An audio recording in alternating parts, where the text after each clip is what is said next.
اگر کسی کو جادو ٹونے کا شک ہو کہ گھر پر کسی نے جادو ٹونا کر دیا ہے تو دیکھیے کیا اس کی علامت ہوں گی اور قرآن و سنت کے لحاظ سے کیا اس کا علاج ہوگا۔ بہت سے لوگوں کا سوال جو خط لکھ رہے ہیں ان کے لیے اور جو لوگ واٹس ایپ کے اوپر سوال کر رہے ہیں ان کے لیے، بہت سارے لوگ یہ ایک ہی طرح کا سوال کر رہے ہیں کہ کیا ہمارے اوپر کسی نے بندش کر دی ہے، کیا کسی نے کوئی رکاوٹ ڈال دی ہے، کیا ہمارے اوپر کوئی جادو ٹونا ہے۔ دیکھیے آپ کہیں بھی جاتے ہیں اپنے علاج کے لیے معلومات لیتے ہیں، اچھا بہت سارے لوگ کسی مشہور شخصیت کا بھی نام لیتے ہیں کہ بھئی کہ انہوں نے بتایا، آپ کنفرم کر کے بتائیے کہ واقعی صحیح بات ہے کہ جادو ٹونا ہو گیا ہے۔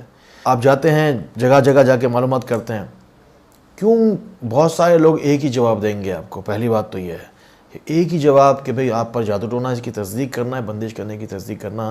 جگہ جگہ سے اگر لوگ بتا رہے ہیں، مشہور و معروف لوگ جو ٹی وی پر یا نیٹ پر بہت زیادہ جن کو مانا جا رہا ہے، سراہا جا رہا ہے، ان کی سچائی کو، جن کی واقعات کو ریفرنس کے طور پہ یوز کیا جا رہا ہے، وہ کبھی بھی جھوٹ کیوں کہیں گے آپ سے؟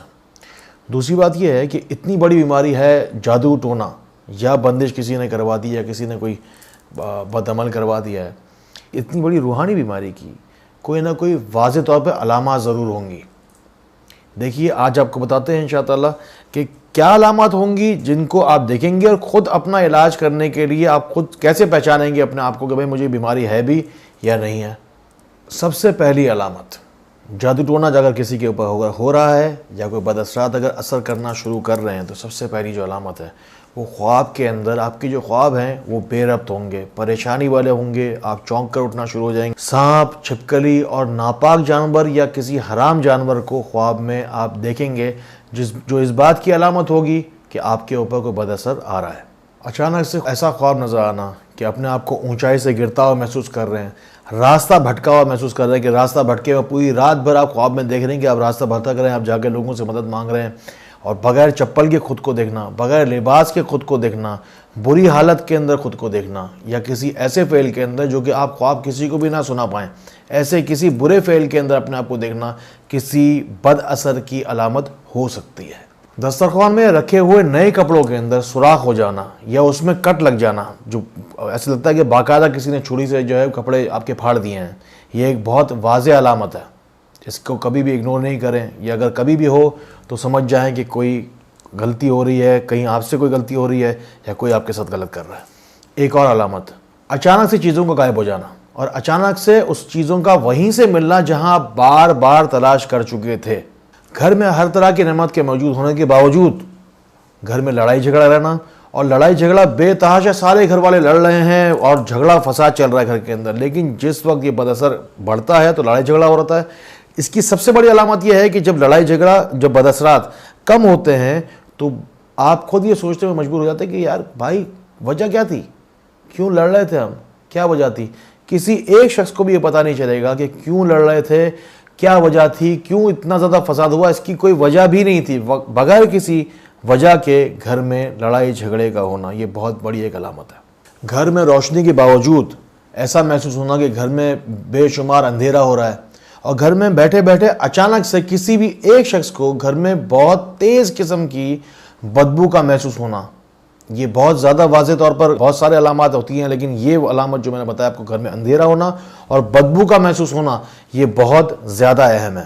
اب مثال کے طور پر ایک کیس میرے پاس آیا، وہ کہتے ہیں کہ جی مغرب کی نماز سے لے کر اور مغرب کی اذان کے وقت سے، مغرب کے وقت سے لے کر رات کے 12 بجے تک گھر کے تمام لوگوں کے سر میں درد شروع ہو جاتا ہے، ایک جکڑن ہوتی ہے گھر کے اندر، سب لوگوں کے سر میں جو ہے وہ بے شمار درد شروع ہو جاتا ہے، اور رات کے 12 بجے سب کے سروں سے ایسا لگتا ہے کہ جو پریشر تھا وہ ہٹ گیا ہے، جو تکلیف تھی وہ ختم ہو گئی ہے۔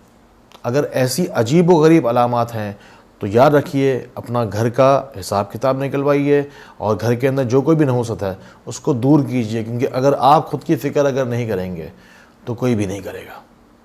اپنے گھروں کے اندر قرآن پاک کی تلاوت کیجیے، نماز کا اہتمام کیجیے، حرام سے بچیں، لازمی طور پر حرام سے بچیں۔ جہاں پر حرام آ گیا وہاں پر جادو ٹونے سے زیادہ جو خطرناک چیز ہے وہ آپ کے گھر میں اگر حرام آ رہا ہے، حرام کا لقمہ اگر پیٹ میں جا رہا ہے تو آپ کو کسی اور نقصان کی ضرورت ہی نہیں ہے۔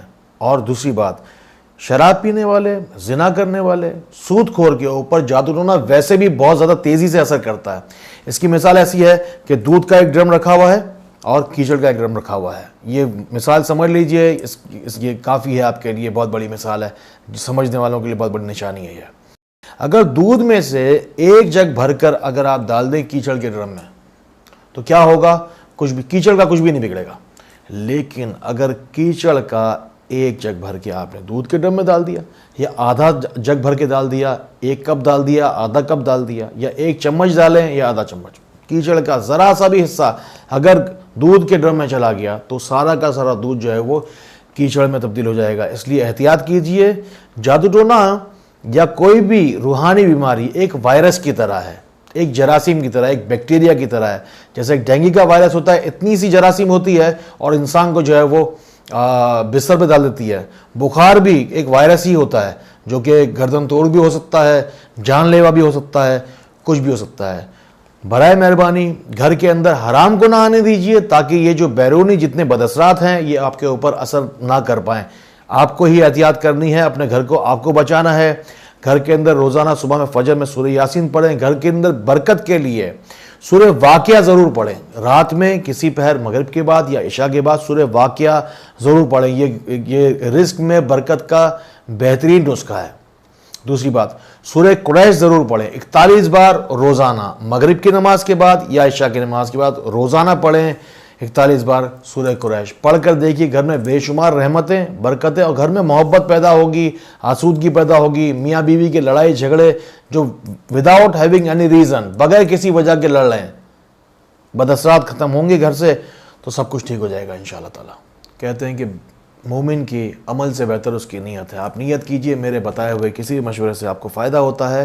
اور یہ جو کوئی بھی کلام الہی ہے اس میں تو بے شمار فائدہ ہے. قرآن پاک کو تو کہا ہی شفا جاتا ہے. کلمات جو کوئی بھی آپ کو آج بتائے گئے قرآنی تھے, اسے پڑھیے, اس سے بے شمار فائدہ اٹھائیے. اور جس وقت آپ کو فائدہ ہوتا ہے اس سے آپ کو دوسروں کو ضرور فائدہ پہنچانا ہے. جو کوئی بھی اللہ تعالیٰ کی دی ہوئی نعمت ہے, جو کوئی بھی توانائی ہے, اس سے آپ دوسروں کو ضرور فائدہ پہنچائیے. جو کوئی بھی آپ کو اللہ تعالیٰ نے توانائی دی ہے, وقت دیا ہے, علم دیا ہے, صحت دی ہے, پیسے دیے ہیں, اس سے آپ دوسروں کو فائدہ پہنچائیے. جیسے میں آپ کو فائدہ پہنچانے کے لیے کوشش کر رہا ہوں, اپنے علم میں سے کچھ حصہ آپ کے لیے شیئر کر رہا ہوں, اپنے وقت میں سے کچھ حصہ آپ کے ساتھ شیئر کر رہا ہوں. اسی طریقے سے آپ بھی آگے دوسروں کا بھلا کر سکتے ہیں. اس بھلے کو جب آپ بھلے کو آگے بھیجیں گے تو قدرت دوبارہ وہی بھلائی آپ کے پاس لوٹائے گی. آپ کی دنیا کا, آخرت کا بھلا ہوگا, آپ کا بھی, آپ کی نسلوں کا بھلا ہوگا. اللہ تعالیٰ دوسروں کے لیے ہمیں فائدے کا باعث بنائے. اللہ تعالیٰ ہمیں روشنی پھیلانے والا بنائے. السلام علیکم ورحمۃ اللہ وبرکاتہ. اس طرح کی مفید معلومات کے لیے roshnicenter.com پر وزٹ کریں یا قریبی بک اسٹال سے ماہنامہ روشنی کا تازہ شمارہ حاصل کریں. اپنے جسمانی, ذہنی اور روحانی مسائل کے حل کے لیے ہمارے واٹس ایپ نمبر پر رابطہ کریں. صدقہ جاریہ کی نیت سے اس پیغام کو دوسروں تک ضرور پہنچائیں. اللہ ہمیں روشنی پھیلانے والا بنائے.